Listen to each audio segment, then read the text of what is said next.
Alright, so in this video, I'm going to share exactly how to choose the right title company so you can get your wholesale deal to the finish line and make sure you get paid. Now, choosing the right title company is vital. When you're choosing the wrong one, it's going to cost you time, it's going to cost you money, and it's going to cost you a whole bunch of headaches. When I first started wholesaling, I was doing this deal down in Atlanta. It was my first deal there, and it was virtual. I'm in San Antonio. And it was a nightmare. I mean, the deal itself should have been a home run.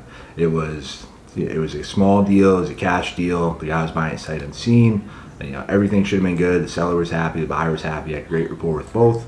And I picked the title company. Didn't do my due diligence. Didn't do any research really. I'll go over that a bit more. But we should have been done in 2 weeks. The guy was ready to close. He had the cash in the bank, and the title company, they were impossible to get a hold of the whole time. At first I talked to him, they're great, I send the paperwork, we start the process, we say, no, everything's good. So I'm like, okay, cool, I assume everything's good. So day beforehand I call, because I haven't heard from them or haven't heard from anyone. The buyer and seller are like, hey, we can't get a hold of these people. And like, oh, it's on track. And then that day, they tell us like, oh no, we still need all this stuff. We can't close. We're not anywhere close to closing. And I'm like, what the fuck, dude? So now I'm like, I gotta stay on top of these people. So calling, won't answer, ducking my calls. They're ducking the calls from the seller. They're ducking the calls from the buyer. And it's like, literally, it's like, what the fuck? The whole thing ended up taking over almost 3 months. And it was like the whole time I kept thinking it was going to blow up. I had no idea how we were getting there. Because like the buyer got cold feet. He's like, oh, this is super sketchy. And the seller, like, nobody will answer my phone. And they're telling me I need all this stuff. And they're telling everybody different stories. Seller, same thing. He's never bought a deal from a wholesaler before, so he's super skeptical. And he's like, "Oh, I just put all this earnest money down, and I have, I don't even know. These people won't return my call that I sent the money to." And it's just, the hoops through hoops. They kept putting us through hoops, and literally I had to call them multiple times a day just to get them on the phone. And then I'd finally do it. They kept changing people on us. They ended up firing one of the people that was working on there. And it was, I don't know how we got it done, but I'm real grateful we did, because I think I ended up being a little less than we thought, because there were like more taxes and stuff they found later at the very end. But I think I made like 17.5 or right under 20K. So it was cool. I was happy. It was a good deal, but it shouldn't have been that stressful. And I definitely, sure, I'm gonna get some gray hairs pretty soon to that one. But it was a great learning experience. So I learned a lot of mistakes that I made. I always try to take extreme ownership. And I learned some things I should have done better, which again was vetting them. But I'm going to share all the steps to take that I know now that I wish I knew then, so you don't have to go through the same experience and have to deal with all these nightmares. So here we're going to get into the steps. So the first thing you want to do is use your network. Your network is your net worth. It's a big saying, because it's true. Now, if you know people that are investors, people that are wholesalers, ask them. If they're in your neighborhood, you always want to look for a local title company first. They're going to be more familiar with the laws and rules. But ask them, like, hey, who have you used? Who do you like? Anyone you avoid? And they'll tell you. I mean, that doesn't take anything away from them. So that's the first thing you can do. Just ask. And then, again, don't go on it blind, depending on how well you know them. I'd still always do your own research, which is the next step we'll get into. But always ask, ask around, see who's using who. And it's going to be the best way to get yourself some good leads. So next thing is doing your research. This is where I fucked up. This is where I have to take ownership, because I looked it up after, when I couldn't get a hold of these people. I was trying to figure out what was going on. There were so many bad reviews about these people on Google, they Google my business page, on Facebook, everywhere, and they literally had the same fucking experience I had. So if I just did a quick Google search, did 5 minutes of research, I would have avoided this whole thing. And same thing, they don't answer the phone, you can't get a hold of anyone. Literally everything that happened, it happened. But so do your research, check what people are saying online, check on Google, Better Business Bureau, wherever. If people are unhappy, you can be damn sure they're going to be going and leaving some complaints, especially when you're dealing with a house. I mean, it's a big fucking transaction. But so do the research, check them out. Then you want to call them and interview them. And there's certain questions you want to ask them, because not all title companies actually deal with wholesalers or deal with assignments. So the first thing you want to ask is, call them up and say, hey, I just want to check, do you guys deal with assignments? Do you guys do assignment of contracts? And if they don't know, just hang up, find the next person. You can say goodbye and be polite. But yeah, just move on. If they don't know what an assignment is, they have to go and check with someone to just move on. Because most title companies don't. So a lot of them just deal with traditional real estate, with the real estate agent. And, that's their bread and butter. It's what they deal with. There's no headaches for them. It's smooth. It's easy. And that's what they're going to go with. And if they don't know how to do it, they don't know. So that's fine. Just move on. But if you find someone say, yes, we do assignments, another question you'll want to ask is, are there any caps on the assignment fee? Now, I didn't know there was one until I had another experience with a title company that told me I couldn't make more than 20K or something. And I've heard another one say there's a percentage that they go off of, and it's different office to office. So just ask, do you guys have any rules or stipulations? Are there any caps on this? Is it okay for me to get paid? Because last thing you want to do is get a home run deal and they tell you can only make X amount of dollars.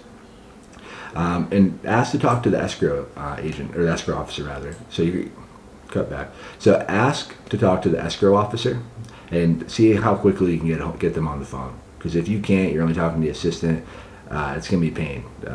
Because if other people aren't able, the seller and the buyer aren't able to talk to them, it's going to sketch them out, it's going to make them worried, and it's going to be a whole lot of headaches. So try to talk to them. If they're in closing, it's perfectly reasonable excuse not to get a hold of them right away. But see, do they get back to you that day? Do they get back to you the next day? Do they get back to you at all? So make sure you can talk to them so you can ask them those questions as well, because sometimes the assistant won't know the answer to some of these questions. So talk to them, feel them out, see if you have a good vibe. Just talk to them and make sure they seem like good people and they know what they're doing.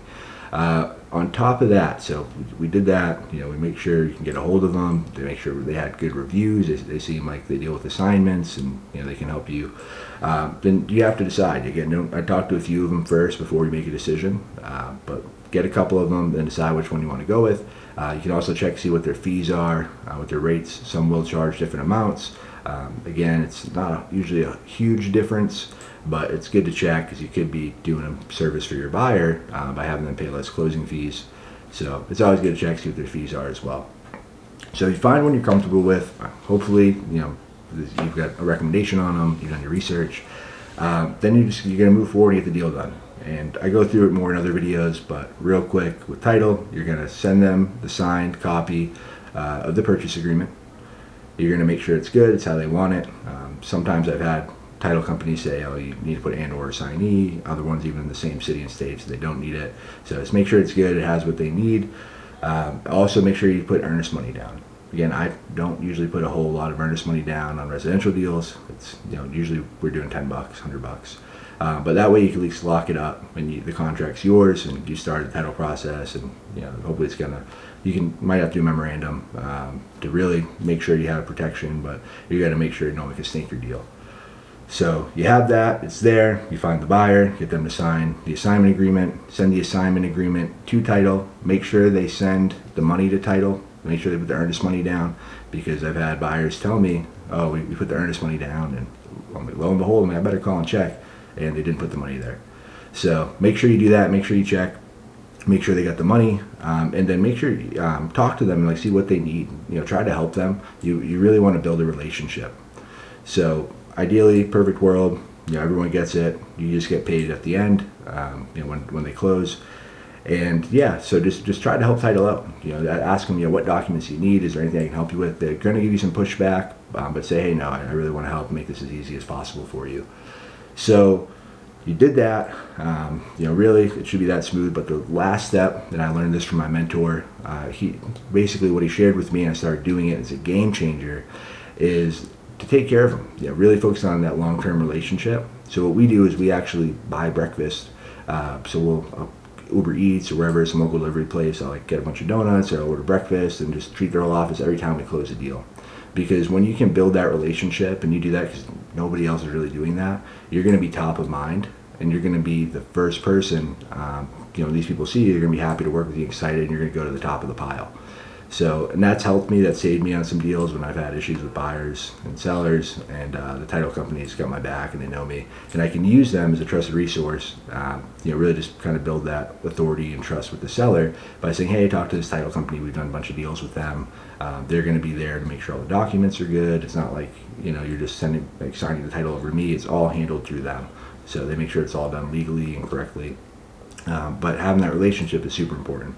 So those are the steps. Make sure you follow them. Again, ask if anybody in your network, if they know any good ones, do the research, call them and interview them, and then build a relationship with them afterwards. So you can keep doing deals with them. You don't have to go through all these steps every time.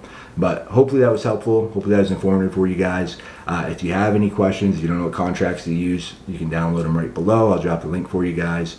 But I appreciate you guys watching. I hope you guys keep crushing it. And if you have any ideas for videos you'd like me to make, drop a comment below, and I'll make sure I make a video for it. But you guys keep crushing it one day at a time.